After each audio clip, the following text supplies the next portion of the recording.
Hi guys, so today I want to show you how to use our faith-based budget planner. So this is what the planner looks like, as you can already see. So on the first page we have the welcome page that just tells you about what you can do with the planner, right? Then after that we have a scripture page, right? So the fun thing is that this is a faith-based budget planner. It's not just a planner, right? It affirms all the biblical blessings, God's promises for his children. We have a space where you can write your name here, and there's also a scripture that says a wise person saves for the future.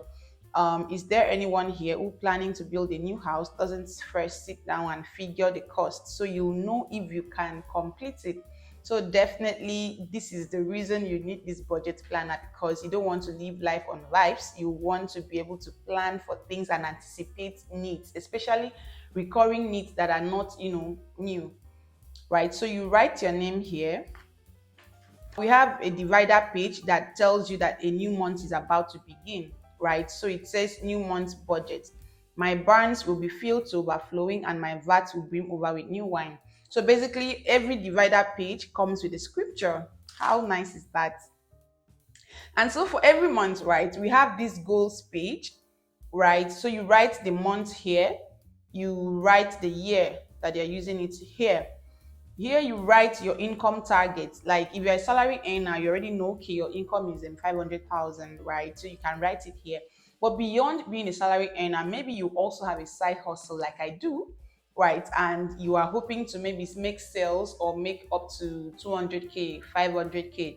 So you write your, expected income, and you write the amount that you're expecting to make from your business. This can actually, just really motivate and push you to to do to really make sales, right? It's something to just keep you going, and something to motivate you to like push for whatever goals, that for whatever money goals that you've written down. It makes sense to not just have the goal in your mind, but to actually write it down.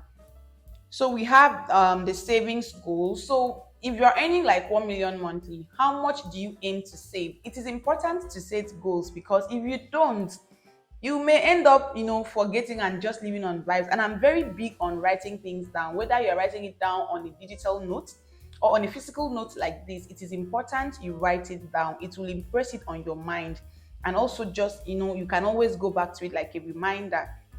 So here you write your spending limit. Out of your 1 million naira income, what spending limit do you want to keep set for yourself? So if you earn 1 million, you could say, okay, I don't want to spend more than 300K monthly on my living expenses, right? Then you write, there's a space here to write if you are owing any money and you don't want to forget, you want to make sure that you prioritize any debt and pay it off, little by little. So just write it out here so that it's a reminder that this is, pending. Then there is a box here for additional notes. So any additional notes you may like to put, which is not factored in any of these boxes, you could just put it here. Or you write something inspirational, something motivational, something to just keep you going. Any kind of notes you want to put here. On the footnote of every page, right, there is a scripture, a corresponding scripture that just encourages you and blesses you, right? This one says, my barns will be filled to overflowing and my vats will brim over with new wine. Proverbs 3 verse 10. So what I've also done is that I've personalized the scriptures. I'm not saying as you're reading it, you're reading it like you're saying it to yourself. So every month has a budget, a full budget page, right? So this, the way when budgeting works, you are using last month's income to budget for the new month. So here, it is expected that, let's say this is January, I used my salary from December to budget for the month of January. But if you're like a business owner and your money doesn't come in, you're not like the salary earner that gets money at the end of one month. You get money, maybe you make money every day. I believe and expect that you pay yourself a salary, right? So this still applies to you. So I'm sure you have a way to keep records, right, for your business, and you know how much you are making. So at the end of the month, you pay yourself your salary, right, and you use that. So don't use your daily business income to budget, right? Pay yourself salary, then use that amount of money to spend on yourself, right? So budget for the month of, in this case, you write here January, right? And you write the year here, just so that it guides you. Please don't forget to write it down. Then you put your total income. So if you were paid 1 million salary and you made maybe 500K, and you also made 500K from your business, so that's the total income of 1 million naira from last month that you have to budget for this month. So you write it down here. When you're a business owner, like I said, you paid yourself salary, you write it down here, whatever amount it is that you're going to be budgeting with for the new month. Then here is going to be for total amount you spent in this month and the balance remaining. That's total income minus total money you've spent. Balance, you write it here. That would show you if you overshoot your budget or you spent below your budget. Did I just say overshoot? Overshot, whatever. So yeah, but you're not going to feel this place until at the end of the month when you balance your account. So under the same budget page, we have budget categories here.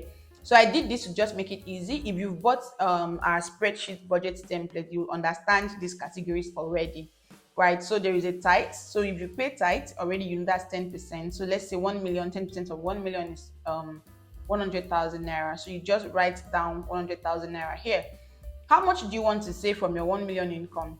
You write it here, maybe 500K, maybe 200K. The important thing is that you save consistently. It's not about the amount. So don't start something that you cannot finish, right? So put an amount that you are sure you can save every month so that you can save consistently. Why I put these budget categories is just to remind you that these are major categories that you must not, that critical categories that you must not forget to cater for in your monthly budgeting. Then emergency fund, I've said this so many times, you need an emergency fund. So you write the budget. If you want to, you should be saving up to at least 6 months of your monthly expenses. How much do you spend monthly?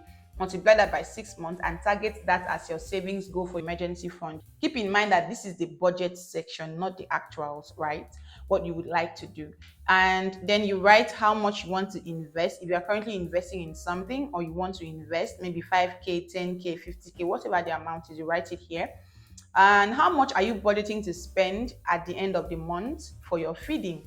You write it here. How much on auto and transportation? Auto could cover like car servicing, car maintenance, buying fuel for your gen, for the car, transportation, and all of that. You write it here. Uber. Then bills and utilities. This is where I put my our bills for light unit, electricity. Maybe if you are paying for water bills, you add it here. In Showmax, subscription, Netflix, and all of that. You just, anything you are subscribing to monthly, you write the budgeted amount here. Then your rent savings. If you are living in a rented apartment, it is expected that you are saving money monthly towards your rent, right? So that would make it a lot easier to pay your rent. So you write the amount, just divide the yearly rent by 12. That will give you the monthly amount you need to save. Then your black tax is like family, money you spent on family, siblings, extended family relations, and all of that. You write the budgeted amount here.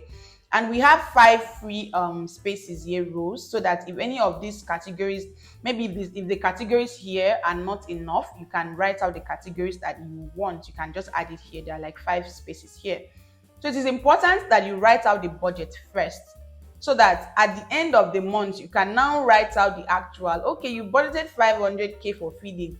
You now calculate how much did you spend eventually. I'll show you how to do that. You budgeted this amount for tithe, for savings, whatever. How much did you really transfer eventually? Because some of us want to save, 50% of our salary, but by the end of the month, you've struggled to even save 10%. You have to write what you budgeted and the actual you spent. It is very helpful because it will let you know how you are performing. Are you keeping to your budget? Are you, it will help you know where to adjust, right?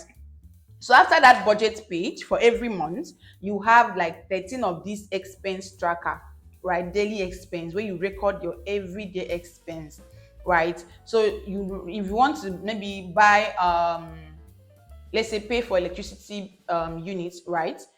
For like today, you write here bill/utilities. That's the category it falls under. You write items spent on. You describe the items spent on. Light unit. That's what I would write, or electricity unit. Then the amount, 5,000 naira, and the date that you spent the money. You write it here.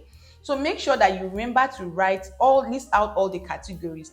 based on the categories that you have here. As you are spending, everything you spend on should definitely fall into one of these categories. So write it down, write the amount, the item you spent on, describe it, write the amount and the date. And don't forget to write the month here, January. And like I said, there are scripture pages and scriptures on all the pages, the footnotes of all the pages. So yeah, you have this expense 13 pages to track your expense every day as you're spending. This journal is supposed to be like your bestie, right? You should go with it, go everywhere with it. It's portable, that's why it's portable, so you can easily enter your handbag, right? So every day you track and you track and you track. Basically, that's all. And after 1 month is over, don't worry, the pages, the tracking pages are enough. It will take you for 1 month. They're enough. Sometimes you don't have to, maybe if you went to the market to cook a farm, right? You don't have to like write, oh, Maggie, crayfish and all of that. You can just total the sum of related expenses, right? If you did shopping, you can just total things that are very closely related, like seasoning and all, and just okay, I spent this amount on seasoning, I spent this amount to cook soup, that kind of thing. You don't have to like write it out one by one, right? In such cases. So this is like I said, a divider page showing you that you're about to enter a new month, right? So there's a scripture here. I will not worry about that which is out of my control, Lord. I know you are fully in control of all things. You know what I need and you are faithful to deliver them and all of that. Yeah, so just scriptures to keep you going. Then you set out to plan your money goals for February, right? You write the year and you set your income target. You just go over it all over again, the same way I've explained. So that happens until the end of the month, or of the year rather, until 12 months. 12 months later, you are done budgeting for the year, and you have 2 pages to help you do your month-end review, year-end review rather. So we have January to December, we have total. So in January, what was the total income? How much did you spend out of that income? In February, what was the total income? How much did you spend out of that income? So you do that until December, right? You are going to be making reference to your budget, your actual budget. Do you understand? Actual expenses from your budget. And you total it and you total this, and you know, okay, in 1 year you'll be saying you don't have money, you don't have money. But in 1 year you made 5 million, oh, right? And out of 5 million, you spent 4.5 million. What did you spend it on, right? So yeah, that's it, guys. And if you would like to have these calculations happen automatically for you, you can buy the Moolah budget template. That's on Excel, Microsoft Excel spreadsheet. It's automated to do all the calculations for you. So personally, we use this budget tracker, this planner, as a complementary product with our Moolah Excel budget template, because I don't want to forget, writing things. And not all the time that you can bring out a laptop to write things down. So I carry this book. My husband and I, we write down all the expenses on the go, right? It's always in my tote bag. I have a tote bag I carry everywhere. You always write it down. Then at the end of the day or end of the week, we open Moolah on a laptop and we impute, copy out the details and put it there. That way, nothing will go missing. Like nothing will be, we won't be wondering what did we spend on. We try to remember, okay, we start opening our bank account. Maybe what did we do with this money? I'm seeing debits of 5,000 naira. What did we buy? You understand? So it really helps. So if you already have Moolah, I encourage you to use them together, right? Because it will do all the calculations for you. And yeah, and all of this, year-end calculation, it would happen for you automatically. So that's it, guys. And after that, we just have the about the author page, right? There are 2 money year end of the year money review pages, just in case you make any mistake and you want to redo. So yeah, and this is just about me, right? And then you keep up the good work. That's the end. So there are 2 notes pages, or be 3 or 4. Yeah, 4 notes pages, so you can take down any notes. How was your money year? What did you learn? What can you improve on? You can just write those notes here, and that's it. We are done budgeting for the year. So thank you so much for patronizing and for buying the Moolah budget, the budget planner, the faith-based budget planner. I'm very certain that this is going to be of much help to you. It would help you manage your money, monitor your finances, and be more disciplined. When you know that you are going to sit down to budget and track, you will be careful when you want to swipe that card. So yeah, thank you, guys, and please go ahead and share this video. Someone on your timeline may definitely be in need of this. Thank you so much and have a great day. Bye.